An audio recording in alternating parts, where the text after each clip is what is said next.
Welcome, everybody. F1 Chase for the Title. I'm your host, JB, alongside my colleagues here. Dr. Bill, say hello. Hello, everyone. Dr. Bill. Oh, there you go. Thank you. There was a delay there. Steve Areno. Hello, good evening. As we come to you on Thursday night, the 12th of November, seems like time is flying by since we had an election last week and all sorts of things still going on with that. But Formula One keeps moving forward, regardless of what else is going on in the world. Thank God for Formula One. So we're going to be in Istanbul, Turkey this Sunday for a race at a track that was built in 2005. And we've been there a few times since it was built, and it's quite an attractive facility. A lot of money was spent by the government to build the thing. So, but in the interim, since we last were together, there's been quite a bit of news. So we wanted to talk about a few of those things, and then we'll get to a race preview and do a little maybe Nostradamus for qualifying. So first and foremost, the saga of Lewis Hamilton's contract or not contract seems to continue to be developing in a fashion where no one's quite sure what is going on with this thing. And even though both sides continue to say, oh, yes, it's great, they did come out and they said, we're not going to talk about this anymore until the titles are settled, right? Until the constructor's title is formerly Mercedes and I guess it is formerly Mercedes. Yeah. But technically the driver's championship is still yet to be settled. So, Dr. Bill, what do you take from this? Do you think there's trouble in River City, or do you think this is just a matter of economics to be worked out? Well, you never know with Formula One. That's the thing. You know, it could be anything. It's really hard. I mean, they have a fantastic winning team, and you on the one hand, you could just keep that going, or is this the chance now, assuming everything goes as planned, is this the chance now for Lewis and or Toto to make a break and go somewhere else and start up the magic somewhere else?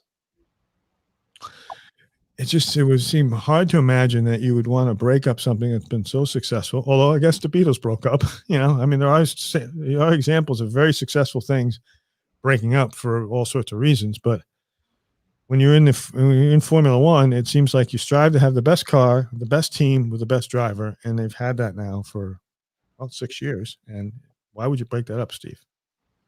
I think it's tactical. I think there's an ulterior motive with Hamilton. I think probably at the beginning of the season, he might have planted the seed earlier than that, but I think there is some type of carrot. I think there's some kind of want that's beyond money that Hamilton's looking for, and Mercedes has not come to the table yet, and he's just going to hold off. He's going to put the pressure on, and whether it is having ownership, whether it is having another team as part of Black Lives Matter. I just think that there is a motive, because there really is no good reason because I think one of the things that was mentioned on a prior podcast was that, they want to get to the business of planning for next year. Whether it be the marketing business, whether it be, getting the right crew and infrastructure. This is preventing a lot of things from going into motion. And there has to be a very good reason for that. You would hope. I mean, you would hope. Yeah. I mean, I can't imagine it's about money, because he's got plenty of it. They're giving a lot to him. So what more is it? There has to be something more than money. Right. And the problem, of course, is the way these things go is it leaves the likes of us and hundreds of thousands of other people all speculating what is going on with Lewis Hamilton and Mercedes. What is the problem? Because from the outside looking in, it makes no sense. So I guess we just have to continue to watch and take them at the word that there are no problems here. It's just a matter of getting the time to sit down and work things out. But I agree, there's got to be some sticking point, and I suspect it has something to do with a demand that Lewis is making that's not directly related to his compensation, but some other thing that he wants. And it may be what you guys are saying, which could be true, is just like Ferrari seems to have 3 or 4 like feeder teams. maybe Hamilton wants his own feeder team of a young program that he can bring into Formula One at the minimum budget, which is not cheap, right? But the minimum budget, and maybe it's going to be his development squad that he wants to build and bring in, people of color and people that he thinks that would add to the Formula One, mosaic, but basically wants control of that with Mercedes and maybe other investors bankrolling it for him or with him. And that makes the most sense. I mean, because I was just thinking as you were talking, didn't they take care of Valtteri Bottas's deal this year in the middle of the season? Mm-hmm. Right. That was done in the middle of the season. No big deal.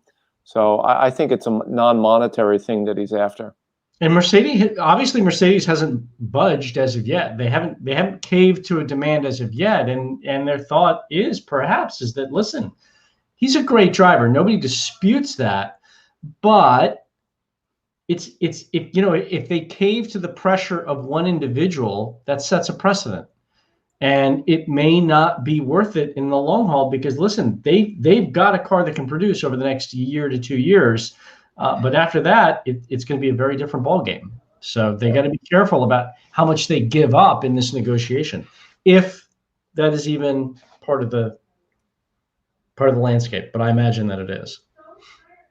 Yeah, well, I mean, again, the Mercedes squad and the Mercedes company is like exactly that. They're a team, and I'm sure this is a big deal for them, and they don't want to be perceived to be exactly right, caving even to a Lewis Hamilton, because they figure, listen, we've had 6, and now we're going to have our 7th championship, and it's been great. And in 2022, things are going to change anyway. So at the very most, we have maybe one more year of this kind of run, maybe in 2021. But in 22, you have to presume that the cards are getting reshuffled, and Ferrari and Red Bull and Renault and McLaren and Haas, all these guys are hot to trot with the chance of getting back in the action of 22. So you're really talking about maybe one more year of this continued dominance or a transition year. And maybe Mercedes is saying, how much is it really worth to us if Lewis is going to be unreasonable in our view to keep this going for basically another year? And Lewis is 36 years old anyway. Right. Showing signs of that he's got bigger fish to fry in his mind, which are wonderful things. And he's certainly accomplished. So if he retired after the end of the season, who's going to say anything? Because it's the most exciting. He's up there with Schumacher and Senna and some of the great drivers of all time. So I don't know. It's interesting to talk about because it's so unusual to have such success. But we just saw Tom Brady leave Belichick, right? I mean, that's the comp, right? It does happen. Yeah, and look at Nico Rosberg. Won the championship. He's done. Yeah, he's right. done. That's true. Just walked away. And he's got lineage. His freaking father was a Grand Prix driver and the whole bit. So, with this backdrop, they released a schedule for 2021, and we're going to have 23 races next year. Very exciting. I mean, I think that's the longest schedule that they've ever had in Formula One, 23 races, which shows there's still places willing to pay a lot of money to attract Formula One to come to their country and race on their tracks. Starting in Melbourne, and I think there's one period where they have 6 races in 7 weeks. So it's an aggressive schedule, and it just shows again that the fan base for Formula One and the market via TV streaming and whatever is so huge that it's the money. Even during the pandemic, it's like, yeah, we're excited. Let's go, right? Yeah. So, we're going to expand in the midst of a pandemic. Yeah, right. I mean, this some. I'm glad they kept Australia where it is in its front spot. Right. I think logistically that works for them. From a feasibility standpoint, in terms of doing this travel, that kind of extensive travel first, and then getting working your way back up, so to speak. So, so it's interesting. And then as we were talking about Mercedes. Their problem is maybe ultra success. You go to Ferrari, which is, trying to get their feet back underneath them. And their new team principal, Mr. Bernardo, has got a unique strategy for, being a hands-on manager. I am not going to be around for the next races for the rest of the season, but you guys keep doing what you're doing. Call me if you need me. I'm here to support you, but I'm not here to support you actually, because I'm going to be remotely supporting you. It's going to be in the shop for the next 3 races. Yeah. Oh, is it going to be for 3 races? He's not going to be around? Yeah, I mean, basically, he Yeah. said he's not going to be in Turkey, and so I think it's Turkey, Abu Dhabi, and then Bahrain, right? So those are Right. the last, basically. Right. Yeah, he says he's not going to be on premise. Well, listen, I give him credit because at least it gives the right it gives the right signal to the fan base and to Ferrari that he's more focused on the future than he is, where we are today. Ferrari's not in any contention this year. Right. Hopefully the worst is behind them. They're on the uphill swing of momentum now, with a couple of decent finishes under their belt. But his focus is 2021, 2022, getting these new cars where they need to be so that they start out of the gates ahead of Mercedes. Yeah. Yeah. So, Dr. Bill, what do you think? Do you think that's you think the people in the paddock and everybody understands that that's the right thing to do, and they're like, okay, fine, go off, do what you got to do, leave us to finish up the season? Well, yeah, and I think like Steve said, it gives the right like visual that you realize what has been accomplished or not accomplished this year. So I'm focusing on making sure we get off on the right foot for next season, and that's why I'm not here. So yeah, makes sense. But here's my cell in case you need me. Yeah, I'm available. Hey, hopefully he's the type of individual that has groomed people underneath him that can step up and can be future leaders of this organization. And hopefully that's a testament to the work that he's done with Ferrari, in that there are people that are there ready to move up and fill those slots and be just as effective. You hope. You would hope. You would hope. You would hope. Because we've seen it. We've seen it in Mercedes. I think somewhere earlier in the year, I think Bono wasn't available, and he had another engineer step in for him to help Lewis get through the race. So they had, Mercedes has shown it can be done. So I think it's a good move by Ferrari to do that. Well, I think it's having an effect already, because there was another piece of news out that said that Vettel is so impressed by Bonato's management style and dedicating himself to working for the season ahead, that Vettel says he's really, really, really, really, really looking forward to throwing himself into next year with Aston Martin. So it's like, so I think he's going to be racing part-time for Ferrari for the next 3 races, and actually he's been thinking about his next ride already. So I'm not sure why, if you're Vettel, you come out and say that, because that's not a huge shocker. I mean, no, it's not, but it's like, why come out and say that? You know what I mean? It's like, because he's looking at it from a very different viewpoint, in that, he's not looking at it as advancing 2022 Ferrari. He's looking at it as, you're bailing on us now. So you know what? I already bailed, but now I'm bailing even further. Right. Now I'm really done. it's right. You've written me off. I'm writing you off now, just probably more publicly. But Yeah, it's like, it's like you've got the job offer from the other place, but you haven't left the existing job. They're still paying you, but you basically like got the brochures on your desk for the car you're going to buy, because you got the bonus coming from the other guy, but you're still sitting in your old employer's place of work, sucking down their resources and getting paid. So I don't know. It's just it's interesting. But another thing I saw, speaking of Lewis, and I thought this would be good for Dr. Bill to talk about a little bit. There was a little article about that Lewis Hamilton's secret weapon is this physio that travels with him, and he's like inseparable from this woman who's Australian, and basically, I guess, is a big fitness trainer person, and also, I guess, works in a psyche stuff too, and whatever. And it's pretty interesting, because Lewis was going really over the top almost with his praise for how important this woman has been, sort of keeping him mentally and physically fit. Did you see that, Dr. Bill? Yeah, and I think she came through the HINSA performance program, which really focuses both on physical, but also just the mental capacity for F1, but also they do a lot of stuff worldwide. And you always see her. She's right there. I mean, you can't miss her. But she certainly made a benefit and made a really helpful mark on Lewis's career. Yeah, and I haven't heard anything ever about her in a negative sense, because like harking back to what we mentioned about Tom Brady. Tom Brady has that I don't know if he's a holistic. There's some Oh yeah, that guy. Yeah.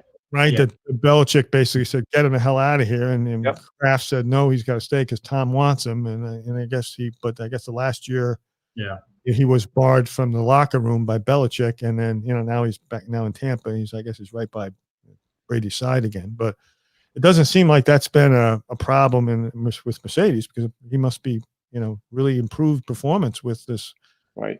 helping him with his stuff. No, he said that, since introducing her into his life, and it's more than just F1 racing. I mean, it is truly every aspect of his life. He said it's the best that he's ever been, because even I think, as I've read, 4 days prior to the race, she completely controls every aspect of his life and shields him from any possible distraction, so that he can just mentally focus on what it is that he needs to do and deliver on the track.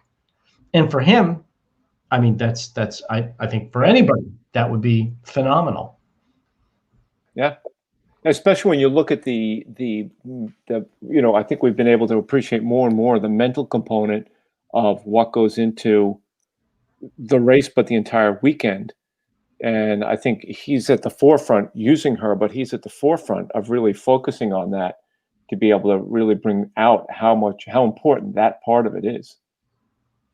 Well, that's one of the things that we, I think, talked about in the last show, where Toto Wolff would come out and said about Hamilton's process, and how he is not at his peak for qualifying. His peak doesn't come until race time, and that basically he's still kicking everybody's ass, and he's still in the qualifying. He's not giving yet his A game, and maybe that's this process that it almost sounds like a life coach as much as also a fitness coach, right? Because it really seems like he's really part of his life in a major way, and he needs this guidance, and it's like and he certainly can afford it, right? He can sit there and say, look, there's a lot of money at stake here, and lots of things that are involved, and I need to be able to concentrate and not be distracted.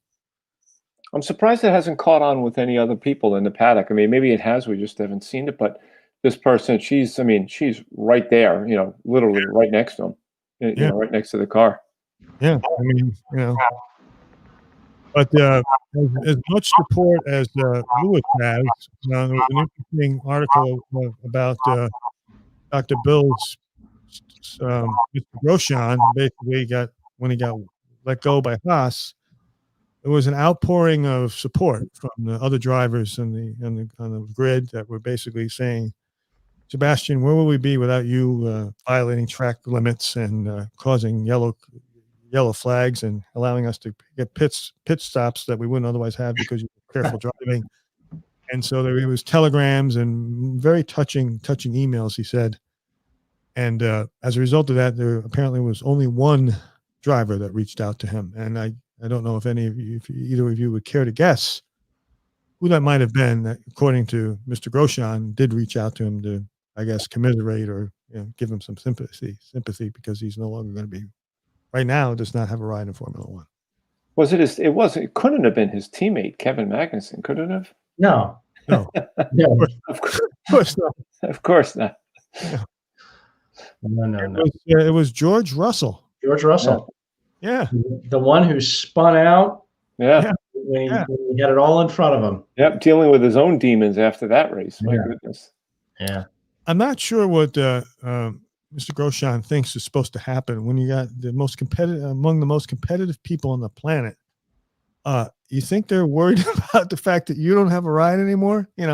When one of the articles I looked at again this week is the fact that, Perez still doesn't have a ride, which how do we figure that? I mean, Grosjean is like, okay, it's kind of over, Sebastian. I mean, it's sort of over. Perez, he's at the beginning of his career, basically, and improvement. And getting better, and by all accounts is a very good driver, and he brings dough to the table, and nobody's picking him up so far. I don't get it. I wonder if somehow he's going to be tied into the Lewis situation. Oh, you think so? I don't know. Well, it would be great if that was the reason, only because it would be a reason. in a decent one. But I don't know. I still think that of all the rides and of all the seats not taken, that one is just that's a head scratcher. I don't Yeah. get it. Not with the performance that Right, exactly. even with Haas. I mean, how are you not clamoring to get a Perez in your seat? But Yeah, I don't know. I don't know. I don't think he's holding out. I don't think he's playing hardball. Because I think he was even quoted today just saying that, every day that goes by is one day that I don't have a seat and it doesn't look good. So Right. Time's not on his side right now. Yep. Right. I mean, this new schedule for next year is coming out. We're winding down the last 3 races. Yeah. Off-season testing will be on us before we even know it, and people want to have their seats filled. Yep. And what really stinks is you've got young guns right now, which is not to Perez's advantage, but you've got a lot of young drivers that are just itching to get up and proven. So, well, that's a nice segue into the fact there was another interview with Mick Schumacher, talking to him about his expectations about hopefully having a ride, and seems to be every indication that he may end up at Haas. And he's saying he's got, he's trying to keep it realistic about his expectations for his performance in Formula One. He basically expects to be a perfect driver, a complete skill set. That's his aspiration. So no sense in putting heavy pressure on yourself. The fact that your father is one of the great Formula One drivers of all time. but to your advantage. And now you say you want to be the complete perfect driver. So, which I guess in many ways is probably the kind of thing you want to hear from a young man like that. Basically, he's not taking anything for granted and basically wants to prove himself. And, so if you add him to the mix next year, I mean, we're talking about really, if it could be a very exciting, I mean, Formula One as it is pretty exciting, but if you take a look at some of the young guns we have who are proving themselves, and then you figure out what Lewis is going to do, and let's say there's a revitalized Vettel and you got Alonso coming back and Ricardo's changing teams, but still in the mix. Kimi's staying around, and you bring up a Mick Schumacher. Yeah, you got generational talent. The only thing we need, there's only one guy that we need, and you know who that is? Andretti? Marco Andretti. Wow, an Andretti Schumacher team. Wow. Can you imagine that? I mean, can you imagine if we had Marco Andretti in this thing? Huh? That'd be amazing. I mean, I'd love to have Mario, but he's a little too old. He's 82, 83 now or something like that. But he's still fast. Yeah. I just don't think he has the endurance to do 23 races. He might be able to do 2.5. Yeah. You could split it with Marco. Yeah. So, I know it's early. We got Thanksgiving coming up, and what happens after Thanksgiving? A little thing called the holiday season, Christmas, Hanukkah, other holidays, right? Where we give gifts to people that we love and want to make happy. So for the Formula One person in your life out there, kids, I don't know if you saw it. Formula One has come out with a whole new line of fragrances. Formula One fragrances. And I looked it up, and there's like 4 or 5 of these things. And for about 190, it looks like the conversion rate on euros is $195 a bottle. You can get things like, here's a couple of names. Tell me if this isn't sexy and masculine. Turn 1. That's a fragrance. The other fragrance is Turn the Other Way. I'm not sure what that means, but I guess maybe after you smell turn 1, then you turn the other way. There's something called CO2 overturn or something. And then there's something called Overtake 320. Now, I did a 180 on that one myself and said, whoa, 320, huh? Okay. No chase for the title? Yes. I like the smell of burning carbon fiber on the brake pads. Yeah. So that's, I bet you that's going to be a big stocking stuffer. Yep. And all over Europe and maybe South America is going to be the Formula One fragrances at $230 a pop. Well, I'll say, if I have any family watching, who are probably the most people watching, please save your money. I smell fine. Don't go in for that. Don't go for that, please. No. Turn away. Turn away. So let's move on to a race this week. And we mentioned it at the top. It's in Istanbul, the inner city track called Inner City in Istanbul. And the circuit was built in 2005. And Steve, we were talking about this before. It's kind of an interesting looking track. It looks like there's a couple DRS zones. And give us a quick preview of this thing, if you would. Yeah, no, it is a inner city track. I've been to parts of it. I have been to Istanbul. With this particular track, there's 2 DRS zones. These are kind of unlike some of the previous tracks we've had. These are kind of soft turns, not as hard, not as sharp as previous races that we've seen in Italy. So I think we're going to see hopefully a fair amount of overtaking on this track. I think it should be good. It's a total of 58 laps. So it's about average. The track record is minute 24 second. So it's about average for what we've been seeing as of late. But it should be a beautiful scenic track over parts of the water at certain segments. So I think it should be fun to watch.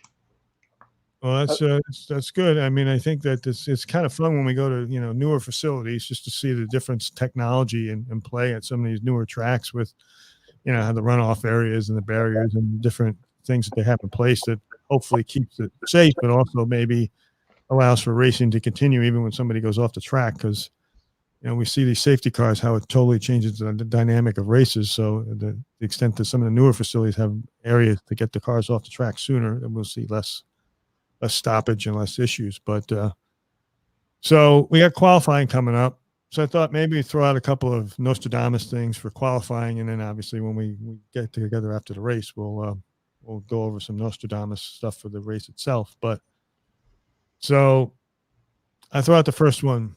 Question is, does Verstappen take the pole? If he does, and you say if he does, and you predict that, you get 9 points. If he doesn't, you get 1 point.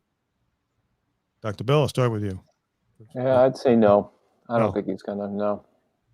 Nothing so far seems to think that even though he's quick, he just hasn't been able to get up there past the 2 Mercedes, right? Yeah. Steve, I assume you say the same thing? Nope. Oh, nope. Nope. No, he doesn't. Verstappen doesn't do it. Nope. Okay. What about Ricardo? Do you think, I got a question here. He qualifies 4th. 7 points for if yes, if you're correct, and 2 points if no. I'll say yes, because it's tough to say exactly where he's going to qualify, but he's been doing well lately, so I'll say yes. Ricardo's been up there. What do you think, Steve? I can appreciate that, Bill, but you know what? I'm going to take those 2 points because I'm desperate and I know it's a sure thing. So I'm going to go with no, and I'm going to take those 2 points. Yeah. All right. Well, part of the reason why I'm doing this for you guys is because you're so far behind Chase that I figure if we give you these points, don't say anything about it. That's why I didn't include them in the thing. You could have made more points for these wins, but all right. Yeah, but but then you know what's going to happen. He's going to find out about it, and if I made it too many points, he's going to be like, "You did that just so these guys could catch up to me." That's not fair. Yeah. But it's just I just don't want to hear the whining. That's my problem, I guess. All right, Vettel, 10th or better in qualifying. Does he make it into Q3? And that's effectively what we're asking here. Yes, 5 points. No, 0 points. I say yes. I think he's going to. I think the car is just going to. It's been getting better, so I think he's going to make it. I'm with you, Dr. Bill. I'm gonna go yes on that as well. I think that he's at a point now where he kind of wants to give a little bit of for the guy that's not going to be there this weekend. Yeah, that'd be more put salt in the wound. That'd be good. Well, after the wonderful performance of the Ferrari team last race with a terrible 20-minute pit stop, Vettel probably. What would even be more interesting to me is if Vettel qualified in the Aston Martin, and this time around basically said, "Hey, move over, guys. I'm going to qualify this thing. Show how good I am. I want to get a jump start on it." So okay. Grosjean in his swan song, coming down his last 3 races, probably of his Formula One career. Does he make it into Q3? Dr. Bill? No. I hate to say it, but no. Steve, if he does, I'll give you 10 points. Wow. I'm shocked by that answer, Dr. Bill. I mean, that's why I Yeah. put it in here. I figured I'd give Dr. Bill a cookie. I figured he would go for this one. Yeah, I don't know. I did it before. I've done it a couple of times. I've gone with them. I've gotten burned But every be clear, time. Dr. Bill, just to be clear, because I know you're a great anesthesiologist, but I'm not sure what kind of mathematician or gambler you are. If you say yes and it's not yes, okay, you don't win the points. If you say no and it's no, you get 0 points. So why wouldn't you say yes? It's unfortunate that he's already given his answer. Thank you, JD. Well, it doesn't- I'm going to go with yes for 10 points. it's Can I mutually amend my exclusive. comment? It's mutually exclusive. It doesn't come out of your pocket, Steve. You just get him maybe closer to Chase. I'm just trying to point out, make sure he's got all the information. Yeah, no, it's a good point. I didn't appreciate that. Yeah. Would you like to change, Steve? Not Steve's objections notwithstanding. Would you like to change your prediction now? I would love to change my prediction. Go ahead. What do you think? Now, what do you think about Grosjean, Dr. Bill? You're a big fan of his. You think he finally makes it into Q3? I think he might. I think he might. He feels the end coming. He feels the end of his career coming. So he might. I think he might put the pedal down and do it. You're going to gamble the 10 points. I'm gonna roll the dice. Yeah. Yeah. Yeah. Wow. Ooh. That's the way I am. That's how you roll. I'm a gambler in the OR. I'm a gambler on the track. Let's say, listen, what are the odds she's going to wake up from this thing? Well, normally, I don't know. pretty good. But you know what? I'd like to make it a little bit dicier. So I'm going to give her a little bit more than we normally would. And let's put some money down in this thing. See what We get everybody in on it. We get the circulator, the surgeon, everybody put some money down on it. Normally for a tonsillectomy, it's a no-brainer that people wake up. But this time, I don't know. They may wake up as a no-brainer. Okay. All right. Well, the race is on Sunday, as we said. And those of you who would like to watch it live, do the time changes and all the other stuff, the race itself will start on, at least if you're watching on cable in the U.S., ESPN has it, and the coverage starts of the race itself starts at, I believe, 5 a.m. That hurts. So, yeah. And then pre-race stuff is on even earlier. So I know there are streaming alternatives, and I know you guys use what streaming services do you guys watch these races on? I pirate it off of a bunch of. Don't say pirate. You don't have to say pirate. It's just some service that you use, so we won't talk about that. Dr. Bill, what streaming service? F1 TV. F1 TV. Okay. Yep. And was that available through the website or something? Yeah, through f1.com. Okay, and do they have their own coverage, or are they streaming somebody else's coverage? You know what? I haven't been able to figure it out. They have. I think they're. I don't know. They don't have their own announcers. They use the. Is it usual. Sky Sports guys? The what? Sky Sports. I think so. Yeah. Because that's what ESPN uses. So I wonder if that Sky Sports must be putting that feed out to a whole bunch of players. That must be. Yeah, all over the world. Which would make sense because the coverage is so vast and so probably so expensive that that's probably the way it works. Is everybody pays for their distribution of that production because it's really expensive. Yeah.